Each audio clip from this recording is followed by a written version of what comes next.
दोस्तों नमस्कार, मैं हूं अमित राज और इस वीडियो में मैं आपको एक्सप्लेन करने वाला हूं नीट 2023 के बारे में। एक्चुअली बहुत सारे ऐसे स्टूडेंट हैं जो अभी 2023 में 12th पढ़ना स्टार्ट किए हैं या जो 11th पढ़ने आए हैं, उनको क्विक अगर जानना हो कि हमको नीट के बारे में बस जानकारी, काम की जानकारी पता चल जाए, तो ये एक छोटा सा वीडियो है जिसमें हम आपको नीट के बारे में जो खास खास बातें हैं, जो इंपॉर्टेंट बातें हैं, उसको मैं एक्सप्लेन करने वाला हूं।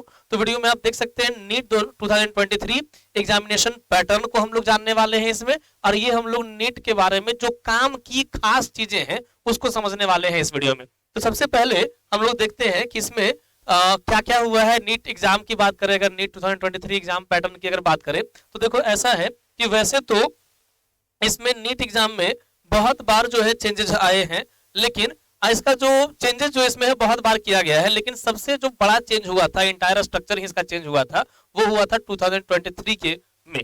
तो इसमें उसके बाद फिर और भी चूंकि सारे स्ट्रक्चर को चेंज करने के बाद 2022 में इसमें एक और चेंज किया गया, जो हुआ इसमें 20 मिनट टाइम को और इंक्रीज किया गया। साथ ही साथ जो है अब जो 2023 का एग्जाम होने वाला है नीट 2023 में, हम ये मान के चलते हैं जो 22 का स्ट्रक्चर है वो सेम स्ट्रक्चर ही फॉलो होना है। अभी तक कोई अपडेट नहीं आया है। जो दो पैटर्न आप मान के चले कि जिस तरह का 2022 में था, वही सिमिलर पैटर्न आपको 2023 में भी देखने को मिलेगा।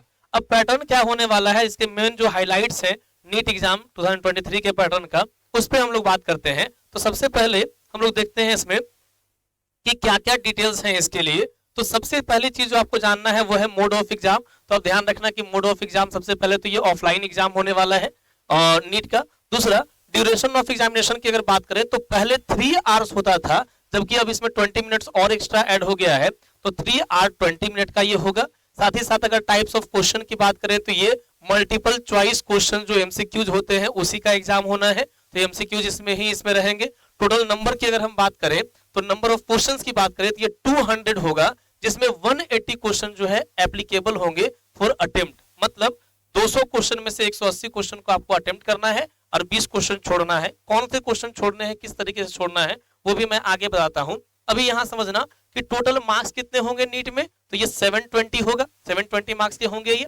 उसके बाद नेगेटिव मार्किंग होगी क्या इसमें, एक सबसे इंपॉर्टेंट क्वेश्चन है ये। तो यस, बिल्कुल नेगेटिव मार्किंग भी इसमें होगी। नेगेटिव मार्किंग के बगैर तो अब तो कोई भी कॉम्पिटिटिव एग्जाम हो भी नहीं पाता है।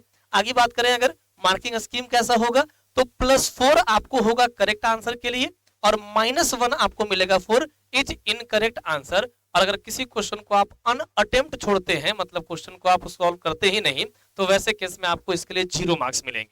तो करेक्ट के लिए +4 और इनकरेक्ट के लिए -1, मतलब 1/4 का आप मान सकते हो नेगेटिव मार्किंग होगा इसमें, और अनअटेम्प्ट के लिए 0 मिलेगा। टोटल सेक्शन इसमें कितना होगा, तो ध्यान देना, टोटल क्वेश्चन पेपर में सेक्शन होंगे 3 सब्जेक्ट्स होंगे मेनली, और हर सब्जेक्ट्स में जो है आपको 2 सेक्शंस मिलेंगे।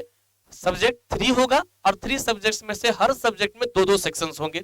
अब सेक्शन ए जो होगा उसमें 35 क्वेश्चन रहेगा, और सेक्शन बी जो होगा इसमें 15 क्वेश्चन रहेगा, जिसमें से 10 टू बी अटेम्प्टेड। यहीं पर से आपको क्वेश्चन को छोड़ने का ऑप्शन मिलता है कि आपको सेक्शन ए में जो 35 क्वेश्चन होंगे उसमें सारे के सारे को आंसर करना है कंपल्सरीली, और सेक्शन बी में जो 15 क्वेश्चंस होंगे इसमें से 10 को ही आपको आंसर करना है। 5 क्वेश्चन आपको छोड़ने के ऑप्शन होंगे, और वो भी कहीं से किसी भी क्वेश्चन को आप छोड़ सकते हो, यू हैव चॉइस। अगर सब्जेक्ट्स की बात करें, जो मैंने बताया 3 सब्जेक्ट्स में होने हैं, तो सबसे पहले फिजिक्स हो गया, केमिस्ट्री हो गया और बायोलॉजी हो गया, ये तो जानते ही हो। और बायोलॉजी जो है फर्दर दोनों सेक्शन अलग अलग डिवाइड भी होता है, इसमें बोटनी भी होगा और जूलॉजी भी होगा। तो ये हो गया एग्जाम का डिटेल। अगर और आगे बढ़े इसमें, तो नीट के एग्जाम का स्ट्रक्चर क्या होगा, तो आप देख सकते हैं कि 3 सब्जेक्ट इसमें रहने वाले हैं, जिसमें कि आप सबको जानते हो, फिजिक्स हो गया, केमिस्ट्री हो गया और बायोलॉजी हो गया।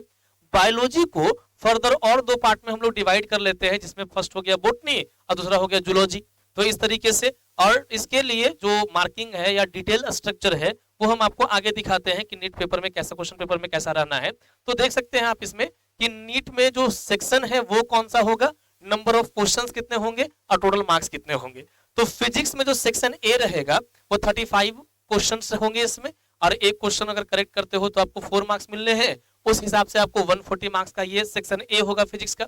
सेक्शन बी जो होगा इसमें 15 क्वेश्चंस रहेंगे, इसमें से कोई भी 10 आपको आंसर करने हैं, और 10 जब आंसर करेंगे 4 मार्क्स का होगा वो, तो ये 10 4 जा 40 हो जाएगा, तो यहाँ 40 मार्क्स का हो जाएगा। तो मतलब आप दोनों को ऐड कर लो तो 180 मार्क्स का आपका पूरा फिजिक्स हो जाएगा। वैसे ही केमिस्ट्री के सेक्शन ए की बात करें तो 35 क्वेश्चन होगा और ये होगा 140 मार्क्स का। और सेक्शन बी की बात करें तो इसमें 15 क्वेश्चंस होंगे, लेकिन आंसर आपको 10 का ही करना है, तो यहां से आपको 40 मार्क्स के होंगे। तो आप इन दोनों को भी ऐड कर लो तो ये भी आपको केमिस्ट्री 180 मार्क्स का होगा। साथ ही अगर हम बोटनी की बात करें, जो बायोलॉजी दो अलग अलग सेक्शन में बढ़ता है, तो बोटनी भी आपको सेक्शन ए बोटनी का 35 क्वेश्चन होगा इसमें और 140 मार्क्स के होंगे ये। और सेक्शन बी जो इसका होगा इसमें 15 क्वेश्चंस होंगे जिसमें से आपको 10 आंसर करने हैं, तो यहाँ भी 40 होगा। तो बोटनी को भी आप ऐड कर लो तो ये भी आपको 180 मार्क्स का हो जाएगा। फिर उसके बाद जूलॉजी के सेक्शन ए की बात करें तो ये भी 35 क्वेश्चन और 140 मार्क्स का होगा। और सेक्शन बी की बात करें तो ये भी 15 क्वेश्चन और इसमें से भी आपको 10 आंसर करने हैं, तो ये 40 मार्क्स का हो जाएगा। तो इन दोनों को भी अगर आप ऐड कर लो तो ये हो जाएगा 180 क्वेश्चन 180 मार्क्स का। तो इस तरह से अगर बायोलॉजी के दोनों सेक्शन को आप ऐड कर लो तो यहाँ 360 हो जाएगा, फिजिक्स आपका 180 और 180, तो टोटल अगर आप ऐड कर लेते हो तो आपको 720 मार्क्स के लिए नीट का होगा। जहां तक क्वेश्चन छोड़ने की बात है, अब आपको क्लियर हो गया होगा कि सेक्शन ए जो फिजिक्स का है, केमिस्ट्री का है, बोटनी का है और जूलॉजी का है, इसमें आपको छोड़ने का ऑप्शन नहीं मिलेगा। और सेक्शन बी जो आपको मिल रहा है फिजिक्स में भी, केमिस्ट्री में भी और बोटनी में भी और जूलॉजी में भी, इसमें जो 15-15 क्वेश्चंस पूछे जाएंगे उसमें से आपको 10 ही आंसर करने हैं। तो इसका मतलब 5 5 5 5 20 क्वेश्चन आपको छोड़ने के ऑप्शन मिलेंगे। तो ये है हमारा पूरा पैटर्न जिसपे कि आपका नीट का एग्जाम होना है। और आशा करता हूं आपको ये बेसिक और जो काम की चीज है वो मैं बता पाया हूँ। अगले वीडियो में कभी अगर जरूरत हो तो आप कमेंट करके बताइएगा, मैं डिटेल स्ट्रक्चर जो है इसका वो एक्सप्लेन कर दूंगा ताकि आपकी तैयारी में आपको इससे हेल्प मिल सके। Thank you so much for watching the video. पसंद करें, अगर पसंद आया हो तो लाइक जरूर करें और नए हैं चैनल पर तो सब्सक्राइब जरूर कर ले। ऐसे बहुत सारे वीडियो आपको इस चैनल पे इसी तरह से मिलते रहेंगे। Thank you.